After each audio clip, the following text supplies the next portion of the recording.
En Antarctique, un groupe de scientifiques fore la glace pour obtenir des carottes. Alors que la foreuse descend, la glace commence à se fissurer sous leur camp et bientôt, la foreuse commence à s'enfoncer. Jason manque de tomber dans le trou lui aussi, mais Jack et Frank l'attrapent juste à temps. Ensuite, Jack prend le risque de sauter par-dessus la fissure pour récupérer les échantillons, et lorsqu'il revient, la glace se brise sous ses pieds et il tombe. Heureusement, il parvient à se retenir avec une hache et ses amis le remontent pendant qu'il regarde toute la banquise se fracturer. Quelque temps plus tard, Jack assiste à la conférence des Nations Unies sur le réchauffement climatique à New Delhi pour avertir tous les dirigeants mondiaux que la Terre va entrer dans une nouvelle ère glaciaire, qui gèlera tout sur la planète.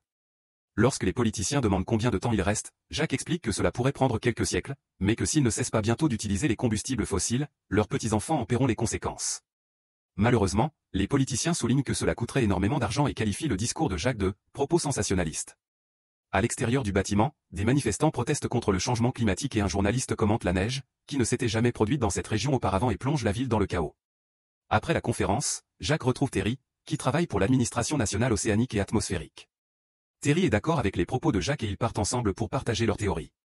Quelques jours plus tard, dans la station de surveillance de Terry en Écosse, un employé remarque qu'une bouée enregistre une forte baisse de température, mais son collègue pense simplement qu'une grosse vague a dû la secouer. Lorsque Terry revient, ils ne lui disent rien.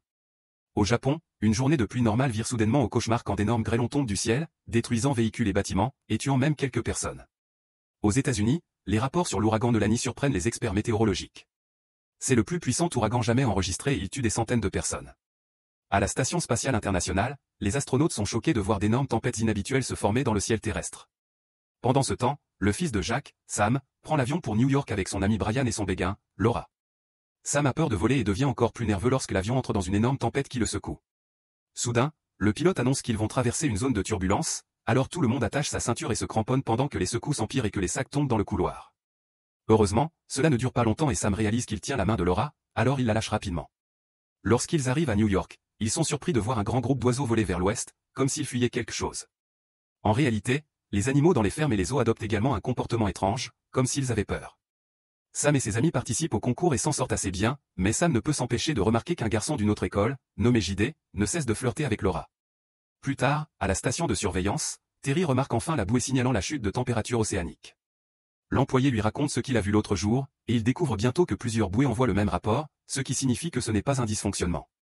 Terry décide d'appeler Jack pour lui dire que sa théorie est en train de se réaliser à une vitesse incroyable, ce qui ne s'était pas produit depuis la dernière ère glaciaire, il y a 10 000 ans. Le seul modèle de prévision capable de tracer ce scénario est celui de Jack.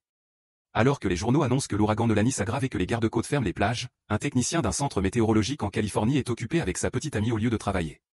Elle entend soudain un bruit et prend peur, mais il s'agit simplement du concierge. À ce moment-là, le téléphone sonne et le technicien reçoit un appel de détresse d'un journaliste à Los Angeles, qui révèle qu'il pleut des grêlons de la taille de balles de golf.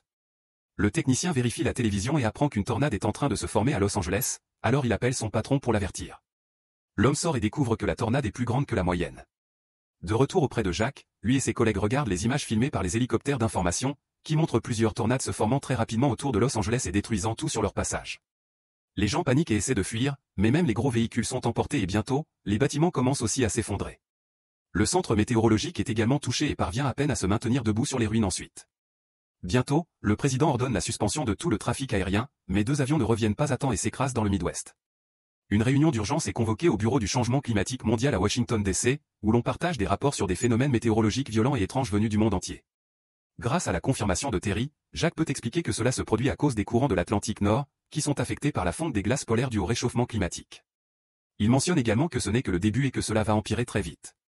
Cependant, un changement climatique reste une théorie, donc le supérieur de Jack lui donne 48 heures pour trouver des preuves à transmettre au gouvernement. Avec l'aide de Frank, Jason et Janet, la météorologue de la NASA, Jack commence à travailler d'arrache-pied pour rédiger un bon rapport, au point qu'il ne dort pas pendant 24 heures. Lorsqu'il fait enfin une pause, son équipe parvient à terminer certains calculs et il découvre qu'il ne reste que 6 à 8 semaines avant qu'une nouvelle ère glaciaire ne frappe la Terre. Le lendemain, Jack reçoit un appel de Sam, qui explique qu'il est coincé à New York parce que la pluie incessante inonde la ville et provoque de nombreuses fermetures. Après avoir raccroché, il découvre que JD propose à son groupe de rester dans son luxueux appartement. Bien que le mauvais temps n'ait pas encore atteint Washington DC, les gens paniquent déjà et vident les supermarchés. Jack parvient à rencontrer le vice-président et lui dit que la situation est critique et qu'il faut commencer l'évacuation, mais le vice-président l'ignore. Pendant ce temps, en Europe du Nord, il neige à une vitesse folle depuis 24 heures sans aucun signe d'arrêt. Une équipe de recherche et de sauvetage est envoyée pour récupérer la famille royale, mais les hélicoptères n'ont aucune visibilité et finissent par voler dans l'œil de la tempête. Rapidement, les instruments et les pales des hélicoptères commencent à geler, ce qui provoque leur chute. Un seul pilote parvient à survivre, mais dès qu'il jette un œil dehors, il meurt gelé sur place. Terry entend parler de cet incident et envoie des données confidentielles à Jack, car il dispose d'un ordinateur plus puissant pour les analyser, c'est ainsi qu'il découvre un ouragan en train de se former sur la terre ferme, ce qui ne devrait pas arriver. À New York, il pleut déjà depuis 3 jours et tous les trains ont été suspendus, l'eau jaillit désormais des bouches d'égout. Au Canada, l'océan est monté de 25 pieds en quelques secondes et a provoqué des tempêtes terribles, il y a même des rapports parlant d'un ouragan tropical. Sam et ses amis voient ces rapports à la télévision juste avant que le courant ne soit coupé, et JD annonce qu'il veut aller chercher son frère, donc il propose aussi de conduire le groupe. En sortant de l'immeuble, il voit que la ville est dans un chaos absolu et que l'inondation monte. Pour aggraver les choses, les employés du zoo local découvrent que les loups se sont échappés. De nombreuses personnes courent se réfugier dans la bibliothèque nationale, bien qu'un sans-abri ne soit pas autorisé à entrer à cause de son chien. Les véhicules ne peuvent plus bouger à cause de l'eau, et beaucoup de gens restent coincés dans leur voiture. Le groupe de Sam commence à courir vers la bibliothèque aussi, mais Laura reste en arrière pour aider une famille coincée dans une voiture, se blessant à la jambe dans le processus. Soudain, un énorme tsunami surgit de nulle part et frappe la Statue de la Liberté avant d'engloutir lentement la ville, tuant des milliers de personnes. Sam retourne dans la rue pour attraper Laura et l'emmener dans la bibliothèque juste avant que la vague ne recouvre la zone et pénètre également dans le rez-de-chaussée de la bibliothèque.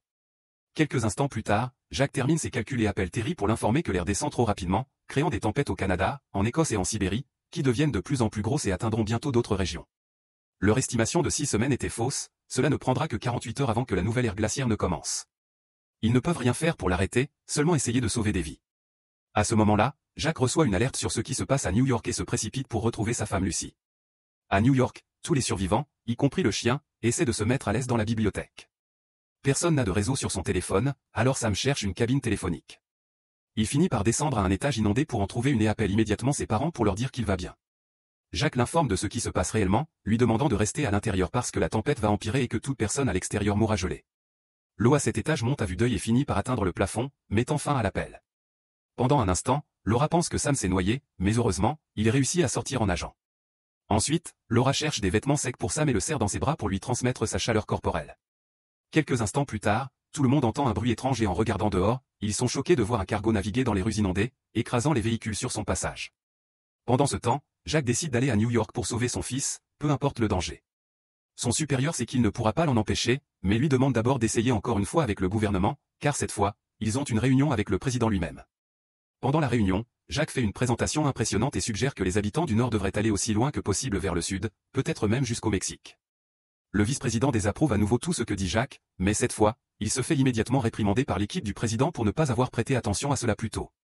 Pour faciliter le plan, Jack trace une ligne sur la carte des États-Unis indiquant toutes les personnes qui peuvent encore être évacuées et explique qu'il est malheureusement trop tard pour celles qui sont trop éloignées, car quiconque entrerait dans cette zone gèlerait.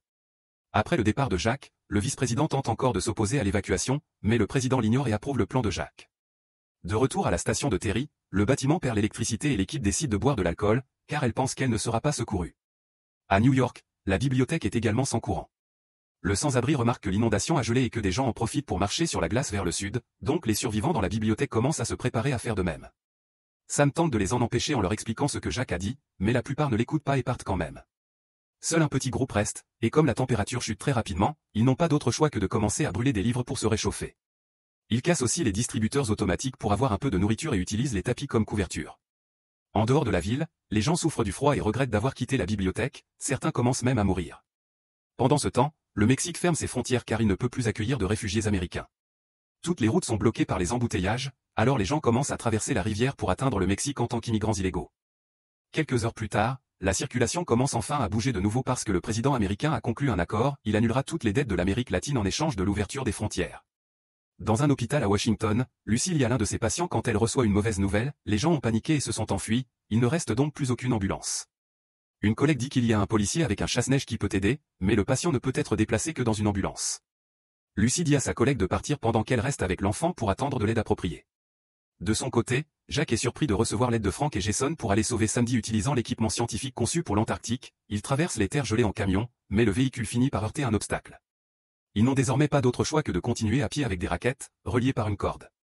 Ils parviennent à marcher de façon régulière pendant quelques heures, mais à cause de la neige, ils ne voient pas sur quoi ils marchent et finissent par passer au-dessus d'un bâtiment. Le verre se brise et Frank tombe immédiatement à l'intérieur, entraînant les autres avec lui. Jack parvient à stopper la chute avec sa hache, mais le verre sous lui commence aussi à se fissurer. Frank coupe d'abord la corde qui retient leur sac de provisions, mais cela ne suffit pas, alors il coupe sa propre corde. Ses amis crient alors qu'il tombe vers sa mort. Ensuite, Jack et Jason montent une tente pour passer la nuit. À l'hôpital, une ambulance arrive enfin pour récupérer Lucy et le patient. À la Maison Blanche, le président est également évacué, mais quelques instants plus tard, le vice-président apprend que le président a été pris dans la tempête et n'a pas survécu. Dans la station spatiale internationale, les astronautes voient un immense nuage couvrir la planète et prennent des images pour les envoyer à Janet. Dès qu'elle les voit, elle prédit que la tempête canadienne frappera New York dans 1 heure. À la bibliothèque, Laura n'arrive pas à dormir, alors Sam lui parle et finit par lui avouer ses sentiments. Laura lui répond par un baiser. Le matin, le groupe découvre que Laura est tombée inconsciente à cause d'une fièvre. Il consulte les symptômes dans un livre de médecine et vérifie sa jambe, réalisant que la coupure de l'autre jour a causé une septicémie. Le livre indique qu'elle a besoin de pénicilline immédiatement ou elle perdra sa jambe. Sam décide donc d'aller dans le cargo pour chercher des médicaments, et Brian et JD se portent volontaires pour l'aider. Le trio atteint rapidement le navire, sans savoir que leur odeur est captée par les loups échappés du zoo. La porte de l'infirmerie est verrouillée, alors Sam sort par une fenêtre de couloir et grimpe prudemment le long du mur. Il brise la vitre de l'infirmerie et entre, ouvrant ensuite la porte à ses amis. Brian trouve la pénicilline. Sam veut repartir immédiatement, mais Brian et JD suggèrent qu'ils prennent aussi de la nourriture. Pendant qu'ils sont dans la cuisine, les loups les trouvent soudainement et commencent à les poursuivre dans le navire. Un loup mord la jambe de Jason, alors Sam le frappe à la tête jusqu'à ce qu'il lâche prise, puis il referme la porte derrière eux. À ce moment-là, l'œil de la tempête recouvre enfin New York. Sam le remarque et élabore un plan, il attirera les loups hors de la pièce pour que ses amis puissent la verrouiller. Ensuite, Sam traverse le mur à l'extérieur pour réutiliser la fenêtre, mais il marche accidentellement sur du verre brisé et attire l'attention des loups plus tôt que prévu. Il commence à courir rapidement et, après quelques détours, parvient à les attirer dans un couloir et à verrouiller la porte. Les loups se dirigent vers l'autre extrémité du couloir pour essayer d'atteindre la cuisine, mais Brian et JD ont déjà verrouillé cette porte aussi et maintenant, ils rassemblent les provisions. Ils mettent tout, ainsi que JD blessé, sur un bateau qu'ils tirent hors du navire au moment même où les bâtiments autour commencent à geler et à s'effondrer. Brian et Sam doivent porter JD et courir dans la bibliothèque, où ils entrent dans la pièce chaude juste avant que le reste du bâtiment ne gèle. Le groupe travaille immédiatement à renforcer le feu. Sur le paysage gelé, Jack et Jason continuent d'avancer, mais Jason finit par s'effondrer d'épuisement et Jack doit le traîner dans la neige. Lorsqu'il découvre l'œil de la tempête, il commence immédiatement à creuser dans la neige et trouve une bouche d'aération ouverte dans laquelle il jette Jason et lui-même juste avant que cette zone ne gèle aussi. Quelques heures plus tard, Jason se réveille pour découvrir la tente montée et quelques feux allumés. Dès que Jack le voit, il veut repartir, sans écouter Jason qui suggère d'attendre, car Jack pense que Sam ne survivra peut-être pas longtemps. Tandis qu'il marche à travers la tempête, Jack et Jason croisent sans cesse des corps gelés. Ils ne s'arrêtent que pour dormir dans la tente pendant la nuit, et Jack commente que l'humanité a survécu à une ère glaciaire, mais que si elle n'est pas plus prudente désormais, elle ne survivra pas à celle-ci. Quelque temps plus tard, la Station spatiale internationale remarque que la tempête se dissipe en Europe et ils peuvent enfin revoir la Terre. Au même moment, Jack sort de la tente et voit que le ciel s'est dégagé. Il est désormais plus facile pour lui et Jason de marcher, et ils atteignent rapidement New York, découvrant la Statue de la Liberté complètement gelée et plusieurs navires pris dans la glace. Quand le GPS indique qu'ils sont au-dessus de la bibliothèque, Jack est dévasté à l'idée que son fils puisse avoir été enseveli sous la neige. Refusant d'abandonner, le duo finit par trouver une ouverture dans la neige et entre dans le bâtiment par une fenêtre. En regardant autour d'eux, ils commencent à perdre espoir, mais finissent par voir de la lumière sous une porte et l'ouvrent pour trouver le groupe vivant et en bonne santé, même Laura va mieux. Sam et Jack se retrouvent rapidement dans une étreinte chaleureuse. Quelque temps plus tard, au Mexique, le vice-président est devenu le nouveau président et après avoir entendu parler des survivants dans la bibliothèque, il annonce à la télévision qu'il avait tort et qu'il va lancer une importante opération de sauvetage pour récupérer les personnes bloquées dans les États du Nord. Bientôt, les hélicoptères atteignent New York et emmènent le groupe, y compris le chien. Ils trouvent également de nombreux survivants dans les autres bâtiments. Dans la Station spatiale internationale, les astronautes observent la Terre et remarquent qu'il s'agit de l'air le plus pur qu'ils aient jamais vu.